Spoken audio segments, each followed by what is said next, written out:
Magandang araw mga ka-Wonder, welcome back sa ating YouTube channel, Wonder Vlogcaster po. Magandang tanghali sa inyo lahat. Pag-usapan natin itong mga fake news peddlers, mga anti-Marcos.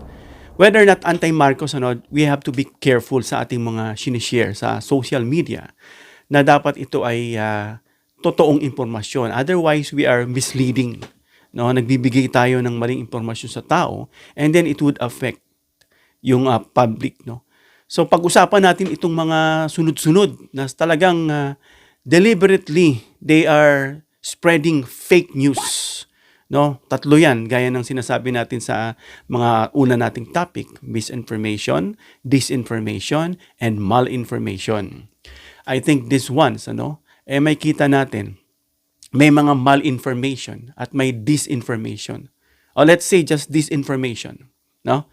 So, etong si tinatawag nilang Duque, Magdalolo, nakikita ko yung mga post, Magdalulo.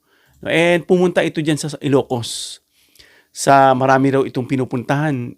Si Vince Dizon, binibisita yung Bicol, Negros, pero doon yung baluarte raw mismo ng Marcos na hindi pinupuntahan. At para siraan ang administrasyon, syempre alam mo na, double time. Lalo na dyan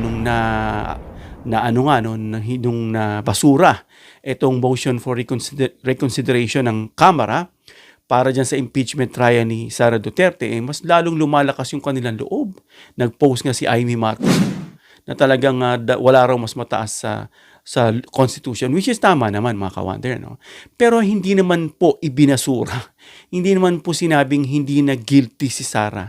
Hindi po ibinasura o inabsuelto ng korte.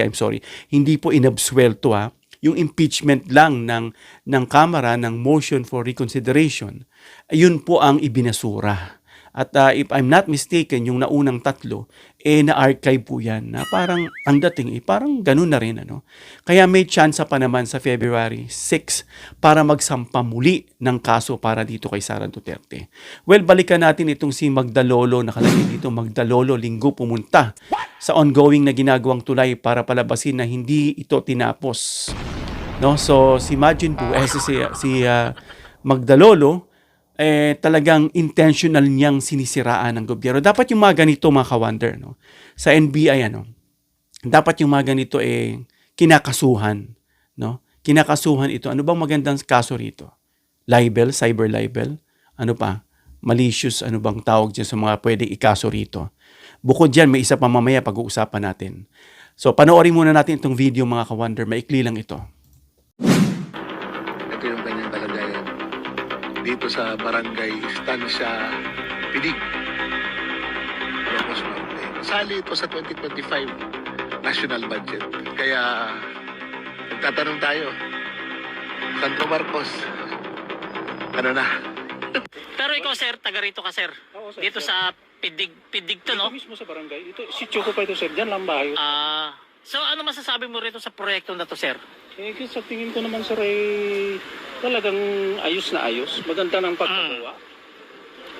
Buti nga, sir, itong mga kontrakto, ang sabi nila, parang hindi na kasama yung sa trabaho nila itong approach na tinambakan. Kaya lang, yung mga barangay official namin, iusap sa kanila. Nag-okay naman sila, engineer. So nakikita namin, hindi pa talaga totally tapos tong tulay, pero napapakinabangan na ng mga tao. Dumadaan na. May mga tumatawid na, no? Yes, sir. So sa madaling salita, malaking pakinabang itong tulay na to. Yes, sir. So hindi totoo yung sinabi niya na hindi daw ito tapos. Ay talagang maling-mali, sir. Maling-mali. Yung sinabi niyang iniwan na, basta iniwan na lang. Kasi walang gumagawa, linggo yun eh. Kaya nung Sabado ng hapon, yung mga nagtatrabaho rito, siyempre umuwi. Linggo siya nagpunta rito para palabasin na iniwan ang project na to. Doon kami nga naisip. Sinadya niya ang linggo. Kita mo nga naman itong si Majin po, si Magdalolo. Linggo pala pumunta. What? Talagang walang magtatrabaho niyan, no? Nagpapahinga rin naman yung mga construction workers. Ano tingin mo sa kanila? Immortal? So nagpapahinga rin yung mga yan.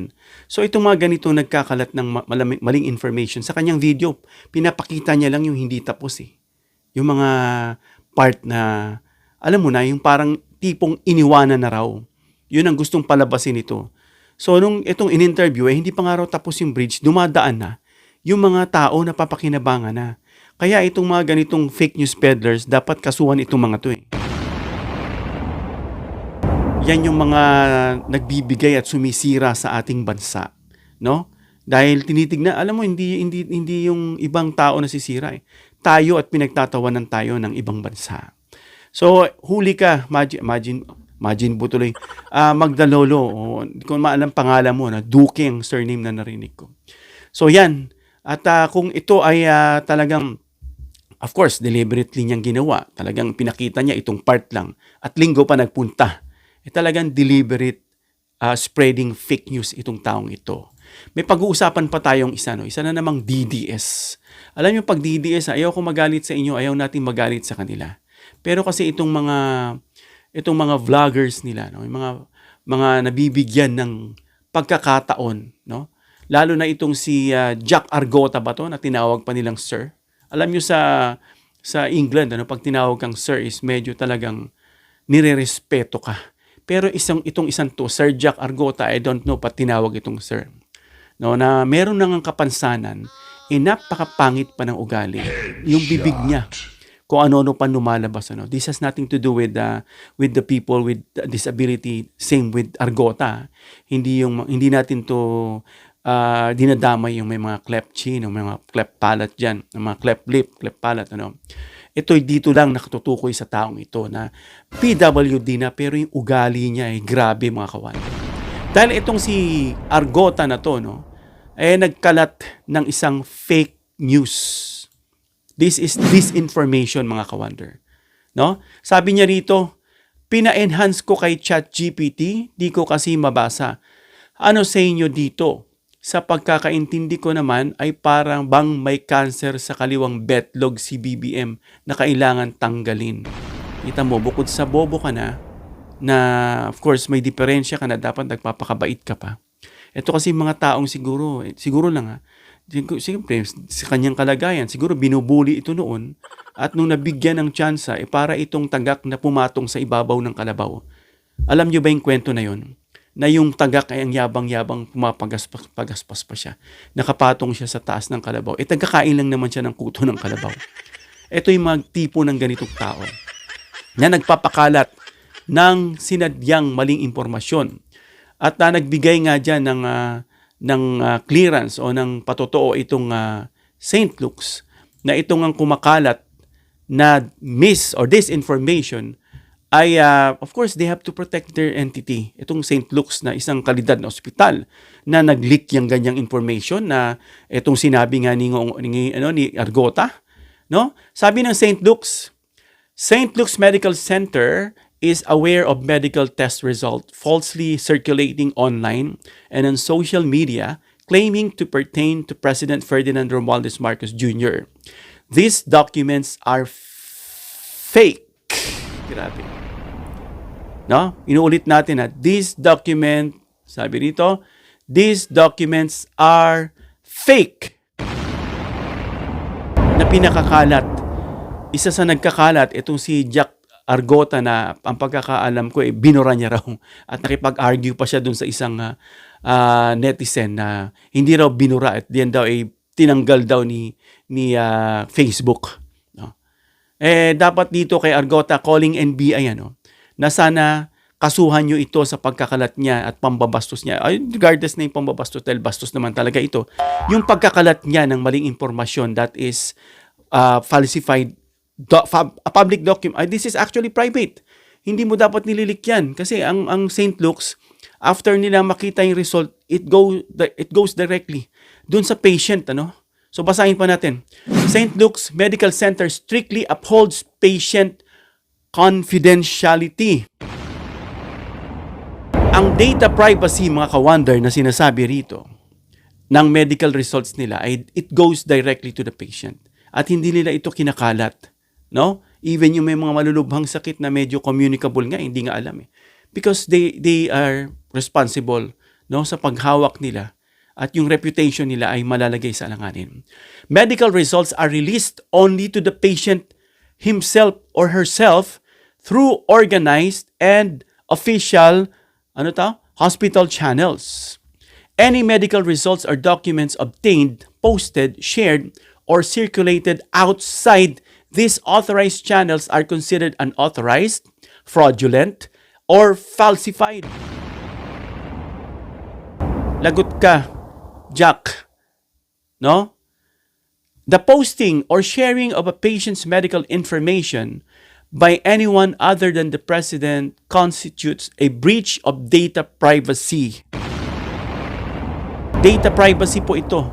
Private na close at hospital lang at saka yung doctor lang at saka yung patient lang ang nakakaalam. At itong kinakalat niya raw na exaggerated pa na may cancer ba yun sa betlog pa, kabastusan itong isa. NBI, sabi ko sa inyo po, request lang po, hulihin nyo na ito para magtigil na ito. Umaabuso na kasi ito. Imbis na magpakabait sa ganyang kalagayan, lahat ng mga nangyayari, gusto niya isisi sa Pangulo. Baka yung pagiging ngongo mo, isisi mo pa sa Pangulo yan. Ha? So, etong mga sinasabing medical information na fraudulent or falsified, the posting or sharing of a patient's medical information by anyone other than the patient constitutes a breach of data privacy. So, lagot ka rito, Jack. By anyone other than patients constitute a breach of data privacy and is a violation of the hospital policy and applicable laws. What? The public is strongly urged to exercise caution and responsibility in sharing unverified and unofficial information, particularly alleged medical results, as doing so many contribute to the spread of false information and may expose individual to legal consequences. Lagot ka, Jack. Kita tatawaging sir, you don't deserve that. So nandirito yung nilagay niya, nitong pinost niya pa itong from St. Luke's. At ito nga, binida niya pa, may photo pa siya rito. Itong isa, na siya nga, si Jack Argota ay nagkakalat ng maling impormasyon. Lagot ka. NBI, hulihin nyo na ito. Para hindi pa marisan. Sasabihin, pag hinuli, you are suppressing our rights. What rights? Yung sinasabing freedom of expression. Ang sinasabing freedom of expression ay karapatan, pero ito ay may limitasyon, Ito ay may hangganan. If you are crossing the line, na lumagpas ka doon sa itinakda na hindi mo dapat lagpasan, yun ay violation na. At itong ginawa mong pagpo-post ng maling impormasyon, kagaya nitong si Magdalolo ba yan, parehas kayong deliberately spreading fake information na nagbibigay ng maling feed. Nag-feed kayo ng mali sa publiko. Kaya dapat kayo ay managot. Lalo na binigyan kayo ng karapatan. Ewan ko kung Banateros ba yung grupo nito? Burateros ba ang tawag sa grupo nito mga to?